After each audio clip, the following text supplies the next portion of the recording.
Right? He triumphed. Right? That's some good training. Very just a minute. That's some good training. And it says, let no man therefore judge you in meat or in drink. Okay? So according to meat, drink, and the holy days, no man can judge you for that. And that's what was going on when what Paul was bringing in what the Israelite foreigners. Right? And it says, or in drink or in respect of an holy day. Right? Or the Passover, this and that. You just do these things accordingly. Right? The more I'm learning about this word, it's like you don't force anything. It's a rehearsal, because in the kingdom, we're gonna be perfect.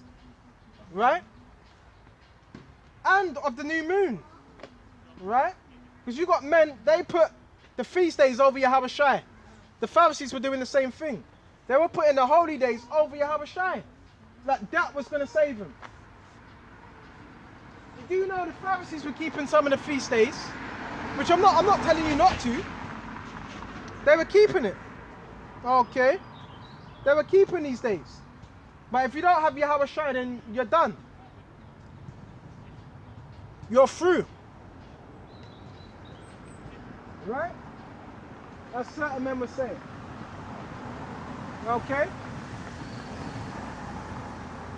All the Sabbath days, which are a shadow of things to come. A shadow is a reflection of things to come in the kingdom. Right? But the body is of Mashiach. Right? So the body, it starts off with what? The head. The chief. Cornerstone, Yahawashi. And we build around it.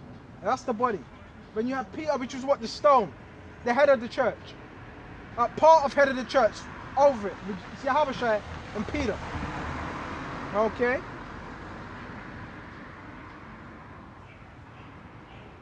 Let no man beguile you of your reward. So you're not supposed to be beguiled, entice a Lord from your reward that you have. Okay? In a voluntary humility. Okay? And worshipping of angels. So, voluntary humility, you're serving a brother, you're doing it sincerely, right? You don't feel like you're being forced, you have to do this, you have to keep that. You don't feel like you're being forced. You're doing it through faith, right? Intruding into those things which you have not seen, right? Vainly puffed up by his fleshly mind, because the laws were getting our people what? Puffed up, right? In their fleshly minds. Because that can happen. When you start putting the law before Yahawashi, next thing you're puffed up. You're looking at this man and that man, well, he doesn't keep this law, but does he have faith?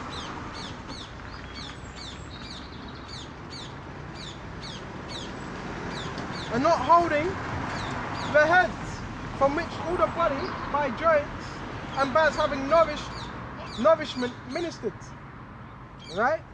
And knit together increasing with the increase of the most sense of the body.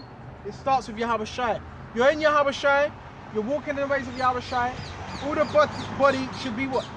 Knitted together, right? Knotted together, firmly. Check the time, okay? And not holding the head, from which all the body of the joints read that. Wherefore, if you be dead with Mashiach, from the rudiments of this world, from the workings of this world. So yes, you have to be dead in Yahawashi, and dead to this world, but alive in Yahawashi, but dead to this world. This is how it has to be. Because if not, that means you haven't put on Yahawashi. Why, as though living in the world, are ye subject to ordinances? Right? Some of these laws, right? Some of the rudiments of this world. You got men that they claim to be in the truth, but they're celebrating birthdays, got balloons all up in their houses. Happy birthday, and blowing out the candles. That's the rudiments of the world. You got those that are celebrating Christmas, right? Because your woman does it, because you may have children, they might, well, again, you have a family, so they're going to be buying presents, but you don't get all up in the spirit. You don't get up in the spirit of Christmas. You don't get up in it. Obviously, you eat, there's some food offered, you open your presents, but you don't get all up into it. Because it's paganism. That's part of what the rudiments of this world. But you got men in the truth. They claim to be in the truth, but they're not in the truth. They're part of this world. That's why Yahawashi says, do as they say, but not as they do. They honor me with their lips, but their heart is far from me. Far from Yahawashi. Touch not, taste not, handle not, which are all to perish with the using. Okay. Because that was according to the old law. Go into the sanctuary, you offer this up, offer that up. The thing we're offering now, the most important thing you offer is your time. Is you. Romans 12. I beseech you therefore, brethren, that you offer your bodies a living sacrifice, holy and acceptable unto Yahweh Yahawashi. That's an important thing. But in terms of carnal sacrifices, we don't have to do that anymore. You had men that just went, the Passover that just went. But what spirit were these men in during the Passover? They were in a demonic spirit. This is the Passover, right? They were eating the lamb, but men are still being deceitful. So that shows you the majority of men, they ate that Passover unworthily, right? This shows you how serious this is. And a lot of men, yeah, they were in a real demonic spirit during that Passover. Yahawashi showed me what I needed to see. Everything, right? Which are all to perish by the using after what? The commandments and doctrines of men. And Yahawashi warned us of that. Continually. The commandments and the doctrines of men. Why was that being taught? To bring you to them. To get you away from Yahawashi and to bring you to them. Right? Which things have indeed a show of wisdom in real worship. So yeah. So Paul was saying, yes, it has. Why does it have a show of wisdom? Because the law is our wisdom, right? The physical things we were doing, the washings and so forth, it's in the law. So yeah, it's a show of wisdom, right? And the will of worship and humility and neglecting of the body, not in honor to the satisfying of the flesh. Because when you're keeping these laws, at times, obviously it's good for the spirit, but it's satisfying to the flesh. I've done this law, I just washed. That's satisfying to the flesh. But to walk in the ways of the spirit, loving thy brother as thyself. Right? Don't commit adultery. Right? Don't lie. Right? That's walking in the ways of the spirit. Having what? Judgment, mercy and faith. That's walking in the ways of the spirit. Rather than going into a temple, right? Where you got what? The different chambers and the holiest of holies, offering up that sacrifice, but really your mind is not changed. That's why the sacrifice was Yahawashi, because now you can't just go into a temple and say, I'm going to do this sacrifice. Mine has to be right with Yahawashi. Okay? So we went to that, go into a whole lot of different scriptures. So we're done with that. We're done with that. Okay. See if we got anything else. Yahawashi is so important. The gospel, there's so much you learn when you read all the scriptures, but when you actually read the gospel, you understand more about Yahawashi, his purpose, why he came upon the earth, and that sacrifice, which is key to any understanding. Right? A man says, though you have prophecy will fail. It only fails when it happens. That's what it means, prophecy will fail. So what's the thing that won't fail? Yahawashi will not fail, because these words are faithful and true. So the word is faithful and true. Right? Men have prophecies, which you have to be an idiot to scoff against anyone prophesying. So I'm not going to scoff against a man prophesying, because that's what prophets do. And the scripture says, COVID, out of all the gifts, COVID to prophesy. So again, I'm not going to say, bro, you shouldn't be prophesying. Prophesy, make sure Yahawashi is up in there. Right? Make sure you're speaking of Yahawashi. Make sure you're teaching Yahawashi. Prophecies are cool, because you can't call yourself a prophet, but you don't bring out any prophecy. So there's a balance. But within that prophecy, Yahawashi is there, and Yahawashi is, the testimony of Yahawashi is what? Prophecy. Tells you that in Revelations. Very interesting. Right? It tells us these things. Okay?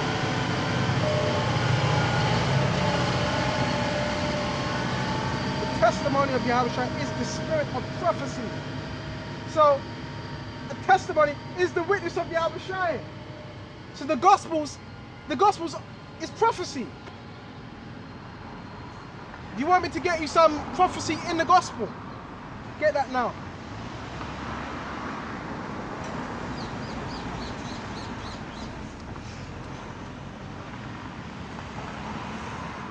Okay. We get some prophecy in the Gospel. Alright? Revelation 7. And of these things I saw 4 angels. Right? Standing on the 4 corners of the earth. Right? Holding the 4 winds of the earth. So as we're speaking right now, yes, you have angels holding them winds, holding that destruction, which they're in control of what? The vials. Right? Which are what? The different plagues. And the wind shall not blow on the earth, nor the sea, nor any tree. So that wind is what? That besom of destruction. Right?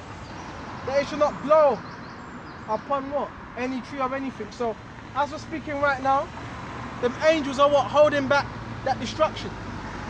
Right? And it says, and I saw another angel ascending from the east, having the seal of the living power. So there's angels holding back the destruction. Alright? The 4 winds.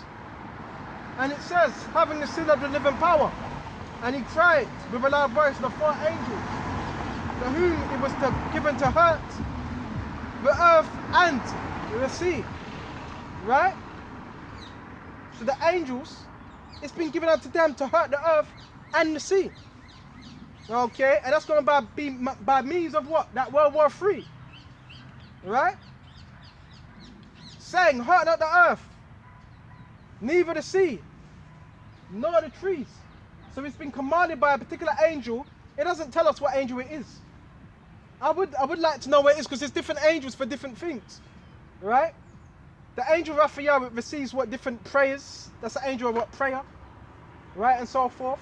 But there's different angels. I think it's Gabriel, one of the angels for destruction. I have to find that out. There's different angels that are allotted for different things. Right? Saying, hurt not the earth, neither the sea. Right? Nor the trees, and the seas represent the heavens. Right? Because the scriptures talk about a cloud. Right? That mushroom cloud. 2, we have sealed the servants of our power in verse 4. So the elect need to be sealed. You got men saying, the elect are sealed. No, they're not. So where are you getting these things from? You got men telling you the elect are sealed. So this is how you be able to identify false prophets. You got men talking about the year 2000. Where if you read Matthew 24 on down, scripture says no man knows the day nor hour. Right? The scripture says that. Right? And the scripture says, okay, and the elect won't be sealed until what? There won't be no destruction until the elects are sealed. So when you're men telling you the elect are already sealed, I don't know what they're reading. Because if you are reading the scriptures, you would know they're not sealed. Because if the elect were sealed, we wouldn't need to be out here teaching if the elect were sealed. So they're not sealed. How would you know they're sealed? Because we wouldn't be out here. That's when you know the elect are sealed. So until then, we still need to teach. We still need to minister. Right? That's why you got to follow what the scriptures say. Follow what Yahawashi says. Okay? 2, we have sealed the servants of the Most High in their foreheads. So, what's that sealing? Go to Ezekiel 9 and 4. And we're going to go what that sealing is. See, when you're well studied and you pray for the sermon, men can't fool you in the scriptures. Let's go to Ezekiel 9. We're going to go into what that seal is. And let's start out.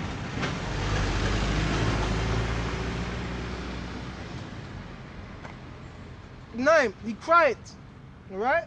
Also in my ears with a loud voice saying, cause them that have charge over the city to draw near, even every man with his destroying weapon in his hand. Right? And behold, 6 men came from the way of the higher gate, which lieth toward the north, every man a slaughter weapon in his hand, and one man among them which was clothed in linen. That was an angel, with a writer's inkhorn by his side, and they went in and stood beside the brazen altar, right? And the glory of the power of Israel was gone up from the cherub, the angel whereupon he was, to the threshold of the house. A cherub is another name for angel, right?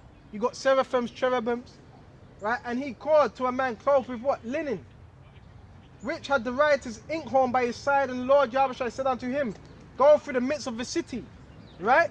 Through the